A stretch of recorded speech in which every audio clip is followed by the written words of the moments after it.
Income from സാലറിയിലെ അലവൻസുകളെ കുറിച്ചാണ് നമ്മൾ last ക്ലാസ്സിൽ ഡിസ്കസ് ചെയ്തിരിക്കുന്നത്. അപ്പോൾ അലവൻസുകളിൽ 3 തരം അലവൻസുകളുണ്ടെന്ന് നമ്മൾ പറഞ്ഞു. ഫുള്ളി ടാക്സബിൾ, ഫുള്ളി എക്സംപ്റ്റഡ്, അതേപോലെ പാർട്ട്ലി ടാക്സബിൾ അല്ലെങ്കിൽ പാർട്ട്ലി എക്സംപ്റ്റഡ്. ഓക്കെ, അങ്ങനെ 3 ക്ലാസിഫിക്കേഷൻ ഉണ്ട്. അതിൽ നമ്മൾ ഫുള്ളി ടാക്സബിൾ അലവൻസുകൾ ഏതൊക്കെയാണെന്ന് പറഞ്ഞു. അതേപോലെ ഫുള്ളി എക്സംപ്റ്റഡ് അലവൻസുകൾ പറഞ്ഞു. പാർട്ട്ലി ടാക്സബിൾ അലവൻസുകളിൽ HRA ഹൗസ് റെൻ്റ് അലവൻസ് എങ്ങനെയാണ് കാൽക്കുലേറ്റ് ചെയ്യുക എന്ന് നമ്മൾ കഴിഞ്ഞ ക്ലാസ്സിൽ പറഞ്ഞിട്ടുണ്ട്. പിന്നെ നമ്മൾ നോക്കാൻ പോകുന്നത് പാർട്ട്ലി ടാക്സബിൾ അലവൻസുകളിലുള്ള മറ്റ് ഐറ്റംസ് ആണ്. ഓക്കെ, അപ്പോൾ ഇതിൽ HRA നമ്മൾ പറഞ്ഞു, ഒന്നാമതായിട്ട് നമ്മൾ പറഞ്ഞു. സെക്കൻഡ് വൺ എൻ്റർടൈൻമെൻറ്റ് അലവൻസ് ആണ്. എൻ്റർടൈൻമെൻറ്റ് അലവൻസ് പ്രൈവറ്റ് എംപ്ലോയീസിൻ്റെ കേസിൽ ഫുള്ളി ടാക്സബിൾ ആണ്. ഓക്കെ, അപ്പോൾ നമ്മൾ ഫുള്ളി ടാക്സബിൾ അലവൻസിലും എന്ത് കാണിച്ചിട്ടുണ്ട്? എൻ്റർടൈൻമെൻറ്റ് അലവൻസ് കാണിച്ചിട്ടുണ്ട്. പക്ഷേ അത് ആരുടെ കേസിലാണ്? പ്രൈവറ്റ് എംപ്ലോയീസിൻ്റെ കേസിലാണ്. പക്ഷേ ഗവൺമെൻറ് എംപ്ലോയീസിൻ്റെ കേസിലാകുമ്പം അവർക്കൊരു ഡിഡക്ഷൻ ഉണ്ട്. എന്താ ഡിഡക്ഷൻ എന്ന് പറയുന്നത്? ഒന്നുകിൽ സാലറിയുടെ 20%, അല്ലെങ്കിൽ 5000 രൂപ. ഇതിലേതാണോ കുറവ് അത് നമുക്ക് എന്ത് ചെയ്യാൻ പറ്റും? അലവൻസിൽ നിന്ന് നമുക്ക് എന്ത് ചെയ്യാൻ പറ്റും? ഡിഡക്ഷനായിട്ട് ക്ലെയിം ചെയ്യാൻ വേണ്ടി സാധിക്കും. അപ്പോൾ ഓർത്ത് വെക്കുക, എൻ്റർടൈൻമെൻറ്റ് അലവൻസ് പ്രൈവറ്റ് എംപ്ലോയീസിൻ്റെ കേസിലാണെങ്കിൽ അത് ഫുള്ളി ടാക്സബിൾ ആണ്, അവർക്ക് ഒരു എക്സെപ്ഷനും ഇല്ല. ഗവൺമെൻറ് എംപ്ലോയീസിനാണെങ്കിൽ ഞാൻ ഈ പറയുന്ന 2 ലിമിറ്റ് ഒന്ന് ഓർത്ത് വെച്ചാൽ മതി. 20% ഓഫ് സാലറിയും അല്ലെങ്കിൽ 5000 രൂപ. ഇതിലേതാണോ കുറവ് അത് നമുക്ക് എന്ത് ചെയ്യാൻ പറ്റും? റിഡക്ഷനായിട്ട് ക്ലെയിം ചെയ്യാൻ വേണ്ടി സാധിക്കും. ഇനി അടുത്ത പാർട്ട്ലി ടാക്സബിൾ അലവൻസ് ആണ് ട്രാവലിംഗ് അലവൻസ്. ട്രാവലിംഗ് അലവൻസിൻ്റെ കേസിൽ നിങ്ങൾ എത്രയാണോ ട്രാവലിന് വേണ്ടി ചിലവഴിച്ചത്, ആ ഒരു പർപ്പസിന് വേണ്ടി ചിലവഴിച്ച തുക എത്രയാണോ അത് ടാക്സബിൾ അല്ല, ബാക്കി തുക എന്താണ്? ടാക്സബിൾ ആയിരിക്കും. അതേപോലെ തന്നെയാണ് കൺവെയൻസ് അലവൻസ്. ഒഫീഷ്യൽ പർപ്പസിന് വേണ്ടി നമ്മൾ ചിലവഴിച്ചിട്ടുള്ള എമൗണ്ട് എന്നല്ല ടാക്സബിൾ അല്ല, ബാക്കി തുക എന്തായിരിക്കും? ടാക്സബിൾ ആയിരിക്കും. ഡെയിലി അലവൻസ് സെയിം കേസാണ്. ഇത് ഓർത്ത് വെക്കാൻ വളരെ എളുപ്പമാണ്. എത്ര രൂപയാണോ ചിലവഴിച്ചത് അത്രയും ടാക്സബിൾ ആയിരിക്കില്ല, ബാക്കി എന്തായിരിക്കും? ബാക്കി തുക നിങ്ങളുടെ കയ്യിലുണ്ടെങ്കിൽ, സപ്പോസ് ഒരു 5000 രൂപ നിങ്ങൾക്ക് ഡെയിലി അലവൻസ് ആയിട്ട് കിട്ടി, നിങ്ങൾ ഒഫീഷ്യൽ പർപ്പസിന് വേണ്ടിയിട്ട് ഒരു 3000 രൂപ ചിലവഴിച്ചെന്ന് വയ്ക്കുക. ആ 3000 രൂപ എന്തല്ല? ടാക്സബിൾ അല്ല. ബാക്കി 2000 രൂപയ്ക്ക് നിങ്ങൾ എന്ത് കൊടുക്കണം? ടാക്സ് കൊടുക്കണം. Then helper allowance, uniform allowance, രണ്ടും നമ്മൾ ഈ പറഞ്ഞ കേസുകൾ തന്നെയാണ്. എത്രയാണോ നമുക്ക് ചിലവായത് ആ തുക എന്തല്ല? ടാക്സബിൾ അല്ല, ബാക്കി തുക നിങ്ങൾ എന്ത് കൊടുത്താൽ മതി? ടാക്സ് കൊടുത്താൽ മതി. ഫോർ എക്സാമ്പിൾ യൂണിഫോം അലവൻസ് ആയിട്ട് നിങ്ങൾക്ക് 5000 രൂപ കിട്ടിയെന്ന് വയ്ക്കുക. അതിൽ നിങ്ങൾ 2500 രൂപ നിങ്ങൾക്ക് യൂണിഫോമിന് വേണ്ടി ചിലവഴിച്ചിട്ടുണ്ട്. ബാക്കി എത്രയുണ്ട് നിങ്ങളുടെ കയ്യിൽ? 2500 രൂപയുണ്ട്. അപ്പം ബാക്കിയുള്ള 2500 രൂപയ്ക്ക് നിങ്ങൾ എന്ത് കൊടുക്കണം? ടാക്സ് കൊടുക്കണം. ചിലവഴിച്ച തുകയ്ക്ക് നിങ്ങൾ എന്ത് കൊടുക്കേണ്ട ആവശ്യമില്ല? ടാക്സ് കൊടുക്കേണ്ടതില്ല. ഇനി എഡ്യൂക്കേഷൻ അലവൻസും ഹോസ്റ്റൽ അലവൻസും, ഇത് രണ്ടും ശ്രദ്ധിക്കണേ. എഡ്യൂക്കേഷൻ അലവൻസിൻ്റെ കേസിൽ ഒരു ചൈൽഡിന് 100 രൂപ വെച്ച് പെർ മന്ത് 100 രൂപ വെച്ചിട്ട് മാക്സിമം 2 ചിൽഡ്രൻസ് വരെ നമുക്ക് എന്ത് ചെയ്യാൻ പറ്റും? എഡ്യൂക്കേഷൻ അലവൻസ് ക്ലെയിം ചെയ്യാൻ വേണ്ടി സാധിക്കും. ഓക്കെ, അതായത് പെർ മന്ത് 100 രൂപ വെച്ചിട്ട് മാക്സിമം എത്ര ചിൽഡ്രൻസിനാണ്? 2 ചിൽഡ്രൻസിന്. അതേപോലെ തന്നെയാണ് ഹോസ്റ്റൽ അലവൻസ്. ഹോസ്റ്റൽ അലവൻസ് 300 ആണ്. ഒരു കുട്ടിക്ക് 300 രൂപ വെച്ചിട്ട്, അത് പെർ മന്ത് 300 രൂപ വെച്ചിട്ട് മാക്സിമം എത്ര ചിൽഡ്രൻസിനായിട്ട് നമുക്ക് ക്ലെയിം ചെയ്യാൻ പറ്റും? 2 ചിൽഡ്രൻസിന് വരെ ക്ലെയിം ചെയ്യാൻ വേണ്ടി സാധിക്കും. അപ്പോൾ ഈ എഡ്യൂക്കേഷൻ അലവൻസും ഹോസ്റ്റൽ അലവൻസും നിങ്ങൾ ഓർത്ത് വെച്ചാൽ മതി. എഡ്യൂക്കേഷൻ അലവൻസിൻ്റെ കേസിൽ 100 പെർ ചൈൽഡ് പെർ മന്ത് ആണ്. ഹോസ്റ്റൽ അലവൻസ് ആണെങ്കിൽ 300 per child per month. Maximum എത്ര കുട്ടിയൊക്കെ പറ്റുള്ളൂ? 2 കുട്ടികൾക്ക് മാത്രമേ പറ്റുള്ളൂ. ഓക്കെ, ഈ ഇൻകം ഫ്രം സാലറി കമ്പ്യൂട്ട് ചെയ്യാനുള്ള ഒരു ഫോർമാറ്റാണ്. അതിന് കൃത്യമായിട്ട് ഫോർമാറ്റും കാര്യങ്ങളൊന്നുമില്ല. എന്നാലും നമുക്ക് ഈ ഒരു ഫോർമാറ്റ് വെച്ച് നമുക്ക് എന്ത് ചെയ്യാം? കാര്യങ്ങളൊക്കെ കാൽക്കുലേറ്റ് ചെയ്ത് പോവാം. അപ്പോൾ ഇത് നമുക്ക് വരുന്ന ക്ലാസ്സുകളിൽ ഇത് യൂസ്ഫുൾ ആയിരിക്കും. എന്നാലും ജസ്റ്റ് നിങ്ങളൊന്ന് നോക്കി വെച്ചാൽ മതി. എന്തൊക്കെ ഐറ്റംസാണ് നമ്മളതിൽ കാണിക്കേണ്ടത്, എന്തൊക്കെ ഡിഡക്ഷൻസ് ആണ് നമുക്ക് ക്ലെയിം ചെയ്യാൻ പറ്റുക എന്നൊക്കെ. നമുക്കൊരു പ്രോബ്ലം നോക്കാം.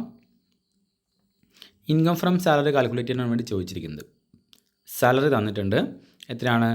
40,000 per month. Commission 75,000. Helper allowance തന്നിട്ടുണ്ട് 7500 per month. Actual amount spend ചെയ്തത് എത്രയാണ്? 5000 per month. Then conveyance allowance 3000 per month ആണ് കിട്ടിയത്. ആക്ച്വലി സ്പെൻഡ് ചെയ്ത് എത്രയാണ്? 500 പെർ മന്ത്. ഇനി he has 3 children and all of them are staying in hostel. Hostel allowance granted by employer 300 per month for 3 child. And given education allowance to 3 children 200 per month. അപ്പോൾ നമുക്ക് ഈ problem എങ്ങനെയാണ് ചെയ്യാൻ നമുക്ക് നോക്കാം. ആദ്യമായിട്ട് salary നമുക്ക് എത്രയാണെന്ന് ക്വസ്റ്റ്യൻ പറയുന്നുണ്ട്. എത്രയാണ്? 40,000 പെർ മന്ത് ആണ്. അപ്പം പെർ മന്ത് ആയതുകൊണ്ട് നമ്മൾ എന്ത് ചെയ്യണം? ഇയറിലേക്ക് കൺവേർട്ട് ചെയ്യണം. 40,000 × 12 ചെയ്ത് കഴിഞ്ഞാൽ നമുക്ക് എന്ത് കിട്ടും? 4,80,000. ദെൻ സെക്കൻഡ് വൺ കമ്മീഷനാണ് 75,000. ആ കമ്മീഷൻ നമുക്ക് ഡയറക്റ്റ്ലി എന്ത് ചെയ്താം? എടുത്തെഴുതാം 75,000. ഇനി അടുത്തതാണ് ഹെൽപ്പർ അലവൻസ്. അപ്പോൾ ഹെൽപ്പർ അലവൻസ് നമുക്കറിയാം ഒരു പാർട്ട്ലി ടാക്സബിൾ അലവൻസ് ആണ്. അപ്പോൾ ഇത് രണ്ട് കാര്യങ്ങൾ പറയുന്നുണ്ട്. എന്തൊക്കെയാണ് പറയുന്നത്? എമൗണ്ട് റിസീവ് ചെയ്തതും പറയുന്നുണ്ട്, എത്രയാണ് നമ്മൾ ആക്ച്വലി ചിലവഴിച്ചതും പറയുന്നുണ്ട്. അപ്പോൾ നമ്മൾ നേരത്തെ ഇപ്പം അലവൻസ് പറഞ്ഞപ്പോൾ നമ്മൾ പറഞ്ഞു, എന്താ പറഞ്ഞത്? ആക്ച്വൽ എമൗണ്ട് സ്പെൻഡ് ചെയ്തത് ടാക്സബിൾ അല്ല, പക്ഷേ ബാലൻസ് എമൗണ്ട് എന്തായിരിക്കും? ടാക്സബിൾ ആയിരിക്കും. അപ്പോൾ അതിലൊരു കമ്പ്യൂട്ടേഷൻ വരും. ഓക്കെ, അപ്പോൾ നമ്മൾ ഈ വർക്കിംഗ് നോട്ടിൽ നോക്കി ഹെൽപ്പർ അലവൻസ്മെൻറ്റ് ആക്ച്വൽ എമൗണ്ട് റിസീവ്ഡ് എത്രയാണ്? പെർ മന്ത് 7,500 രൂപ. 7,500 × 12 എത്ര വരും? 90,000 രൂപ വരും. ഇനി എമൗണ്ട് യൂട്ടിലൈസ്ഡ് എത്രയാണ്? 5,000 പെർ മന്ത് ആണ്. അപ്പം 5,000 × 12 60,000.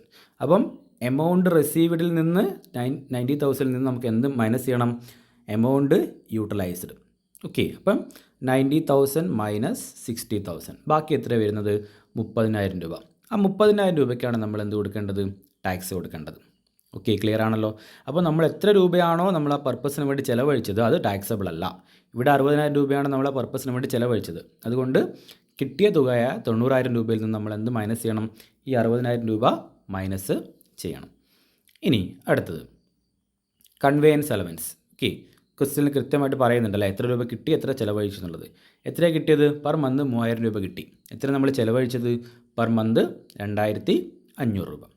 അപ്പം നമ്മൾ നേരത്തെ ചെയ്ത പോലെ തന്നെ എന്ത് കാണാം? കൺവേയൻസ് അലവൻസ് എമൗണ്ട് റിസീവ്ഡ് 3,000 × 12 36,000 രൂപ കിട്ടി. എത്ര നമ്മൾ ചിലവഴിച്ചത്? 2,500 × 12 30,000 രൂപ. അപ്പം 36,000 ആണ് നമുക്ക് കിട്ടിയത്. ചിലവഴിച്ച് എത്രയാണ്? 30,000. അപ്പം 36,000 നിന്ന് 30,000 നമ്മൾ എന്ത് ചെയ്യാം? മൈനസ് ചെയ്യുക. അപ്പോൾ ആ തുക എന്തായിരിക്കും? ടാക്സബിൾ ആയിരിക്കും. 6,000 രൂപ ടാക്സബിൾ ആണ്. ഓക്കെ ആണല്ലോ. ഇതിൻ്റെയൊക്കെ ലോജിക്ക് സെയിം ആണേ. ഇനി ഹോസ്റ്റൽ അലവൻസ്. ഹോസ്റ്റൽ അലവൻസിൻ്റെ കേസിൽ എന്താ പറയുന്നത്? ഒരു കുട്ടിക്ക് എത്ര രൂപ വെച്ചാണ് കൊടുക്കുന്നത്? 300 രൂപ പെർ മന്ത് 300 രൂപ വെച്ചാണ് ഒരു കുട്ടിക്ക് കൊടുക്കുന്നത്. എത്ര കുട്ടിക്ക് കൊടുക്കുന്നുണ്ട്? 3 കുട്ടിക്ക് വരെ കൊടുക്കുന്നുണ്ട്. അപ്പോൾ നമ്മുടെ നേരത്തെ നമ്മൾ ഡിസ്കസ് ചെയ്ത പ്രകാരം ഹോസ്റ്റൽ അലവൻസിൻ്റെ എക്സംഷൻ എത്രയാണ്? എത്ര രൂപയാണ്? 300 പെർ ചൈൽഡ് തന്നെയാണ്. പക്ഷേ എത്ര കുട്ടിക്ക് മാത്രമേ കിട്ടുള്ളൂ? 2 കുട്ടിക്ക് മാത്രമേ കിട്ടുള്ളൂ. ഇവിടെ എത്ര കുട്ടിക്ക് നമ്മൾ കൊടുക്കുന്നുണ്ട്? 3 കുട്ടിക്ക് വേണ്ടി കൊടുക്കുന്നുണ്ട് അല്ലേ? യെസ്. അപ്പോൾ അവിടെയാണ് ഒരു കാൽക്കുലേഷൻ വരിക. നമുക്ക് വർക്കിംഗ് നോട്ട് നോക്കാം. Hostel allowance amount received. എത്ര എമൗണ്ട് റിസീവ്ഡ്? 300 × 3 × 12. ഒരു മാസം 300 രൂപ വെച്ചിട്ട് 3 കുട്ടിക്ക് കിട്ടുന്നുണ്ട് അല്ലേ? അപ്പോൾ ഇങ്ങനെ നമ്മൾ കാണാം 300 × 3 × 12 10,800 രൂപ നമുക്ക് ലഭിക്കുന്നുണ്ട്. പക്ഷേ നമുക്ക് എത്ര എക്സംഷനിൽ ക്ലെയിം ചെയ്യാൻ പറ്റുള്ളൂ? 2 കുട്ടികൾക്ക്, മാക്സിമം 2 കുട്ടികൾക്ക് ഒരു മാസം 300 രൂപ വെച്ച് നമുക്ക് എന്ത് ചെയ്യാൻ പറ്റും? ക്ലെയിം ചെയ്യാൻ വേണ്ടി സാധിക്കും. അപ്പോൾ 300 × 2 × 12 7,200 രൂപ. ഓക്കെ, അപ്പം 10,800 നമുക്ക് കിട്ടിയിട്ടുണ്ട്. നമുക്ക് എക്സംഷൻ എത്രയേ ക്ലെയിം ചെയ്യാൻ പറ്റുള്ളൂ? 7,200. ബാക്കി എത്രയാണ്? 10,800 മൈനസ് 7,200 ബാക്കി 3,600 രൂപ നമ്മൾ എന്ത് കൊടുക്കണം? ടാക്സ് കൊടുത്തിരിക്കണം. ഈ സെയിം കേസാണ് ഇവിടെ വരിക, എഡ്യൂക്കേഷൻ അലവൻസിൽ വരിക. എഡ്യൂക്കേഷൻ അലവൻസിൽ നമ്മൾ പറയുന്നുണ്ട് എത്ര നമുക്ക് കിട്ടുന്നത്? 200 രൂപ വെച്ചിട്ട് 3 കുട്ടിക്ക് കിട്ടുന്നുണ്ട്. പക്ഷെ നമ്മൾ നേരത്തെ ഡിസ്കസ് ചെയ്ത പ്രകാരം എന്തായിരുന്നു അതിൻ്റെ എലിജിബിലിറ്റി അല്ലെങ്കിൽ എക്സംഷൻ എമൗണ്ട് എന്തായിരുന്നു? 100 രൂപ വെച്ചിട്ട് 2 കുട്ടിക്ക്. പക്ഷെ ഇവിടെ എത്രയാണ് കിട്ടുന്നത്? 200 രൂപ വെച്ചിട്ട് 3 കുട്ടിയൊക്കെ കിട്ടുന്നത് അല്ലേ? അപ്പോൾ നമുക്ക് ആക്ച്വൽ എമൗണ്ട് റിസീവ്ഡ് കാണാം. 200 × 3 × 12 7,200 രൂപ നമുക്ക് കിട്ടുന്നുണ്ട്. പക്ഷേ നമുക്ക് എത്ര എഡ്യൂക്കേഷൻ അലവൻസ് ആയിട്ട് എക്സംഷൻ ക്ലെയിം ചെയ്യാൻ പറ്റുള്ളൂ? ഒരു കുട്ടിക്ക് 100 രൂപ വെച്ചിട്ട് മാക്സിമം എത്ര കുട്ടിയൊക്കെ പറ്റുള്ളൂ? 2 കുട്ടിയൊക്കെ പറ്റുള്ളൂ ആണല്ലോ? യെസ്, അതാണ് ഇവിടെ കാണിച്ചിരിക്കുന്നത്. അപ്പോൾ നമുക്ക് കിട്ടിയത് 7,200 ആണ്. നമുക്ക് ക്ലെയിം ചെയ്യാൻ പറ്റുന്ന എത്രയേ ഉള്ളൂ? 2,400. ഓക്കെ, ഇവിടെ നോക്കിയാൽ നിങ്ങൾ 7,200 മൈനസ് 2,400 ബാക്കി എത്ര വരുന്നുണ്ട്? 4,800 രൂപ വരുന്നുണ്ട്. ഓക്കെ, അപ്പം ഈ പാർട്ട്ലി ടാക്സബിൾ അലവൻസുകൾ വരുന്ന സമയത്ത് കൃത്യമായിട്ട് ശ്രദ്ധിക്കുക. എത്ര രൂപയാണ് കിട്ടിയെന്ന് നോക്കുക, എത്രയാണ് അവർ യൂട്ടിലൈസ് ചെയ്ത് നോക്കുക, ആ തുക മൈനസ് ചെയ്യുക. ഇനി എഡ്യൂക്കേഷൻ അലവൻസിൻ്റെ കേസിലും ഹോസ്റ്റൽ അലവൻസിൻ്റെ കേസിലും ഫിക്സഡ് ആണ്. അത് എത്ര യൂട്ടിലൈസ്ഡ് എന്നല്ല നമ്മൾ നോക്കേണ്ടത്. ഹോസ്റ്റൽ അലവൻസ് ആണെങ്കിൽ ഒരു കുട്ടിക്ക് 300 രൂപ വെച്ചിട്ട് മാക്സിമം എത്രയാണ് പറ്റുക? നമുക്ക് 2 കുട്ടിക്ക് വരെ പറ്റും അല്ലേ. ഇനി എഡ്യൂക്കേഷൻ അലവൻസ് ആണെങ്കിലോ ഒരു കുട്ടിക്ക് 100 രൂപ വെച്ചിട്ട് മാക്സിമം എത്ര കുട്ടിക്ക് പറ്റും? 2 കുട്ടിക്ക് പറ്റുന്നുണ്ട്. ഓക്കെ, അപ്പോൾ ഇത് വെച്ചിട്ട് നമ്മൾ കാൽക്കുലേറ്റ് ചെയ്യുന്ന സമയത്ത് നമുക്ക് കിട്ടുന്ന ആൻസർ എന്ന് പറയുന്നത് 5,99,400 രൂപയാണ്. ഓക്കെ അല്ലേ? യെസ്. അപ്പോൾ പാർട്ട്ലി ടാക്സബിൾ അലവൻസുകൾ വരുന്ന സമയത്ത് അത് കൃത്യമായിട്ട് എന്ത് ചെയ്യുക, ശ്രദ്ധിക്കുക. ഇപ്പോൾ HRA വന്നു കഴിഞ്ഞാൽ എങ്ങനെ ചെയ്യണം നമ്മൾ പറഞ്ഞു. ദെൻ HRA പോലുള്ള മറ്റ് പാർട്ട്ലി ടാക്സബിൾ അലവൻസുകൾ ഏതൊക്കെയാണോ അതൊക്കെ നമ്മൾ എക്സാമിന് ചോദിക്കാൻ ചാൻസുള്ള അലവൻസുകളൊക്കെ ഇതിലെന്ത് ചെയ്തിട്ടുണ്ട്, ഉൾപ്പെടുത്തിയിട്ടുണ്ട്. അപ്പോൾ നിങ്ങൾക്കിത് മനസ്സിലായിട്ടുണ്ടെന്ന് വിചാരിക്കുന്നു. കൃത്യമായിട്ട് പ്രോബ്ലംസ് ചെയ്ത് പഠിക്കുക.